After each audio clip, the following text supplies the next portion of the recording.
হিন্দুদের মন্দির পাহারা দিতে চেয়ে মন্দিরের সামনেই নামাজ পড়ছেন এক মুসলিম। অগণিত মাদ্রাসার ছাত্র আবার পাহারা দিচ্ছে মন্দিরের গেইটে। এ যেন অলিখিতভাবেই প্রবেশাধিকার নিষিদ্ধ।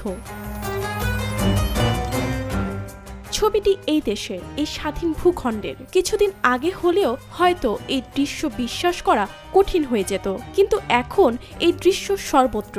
কারণ মন্দির পাহারা দিতে নেমে এসেছেন মুসলিমরা, রাত জেগে পাহারা দিয়েছেন মন্দির। কিন্তু কেন?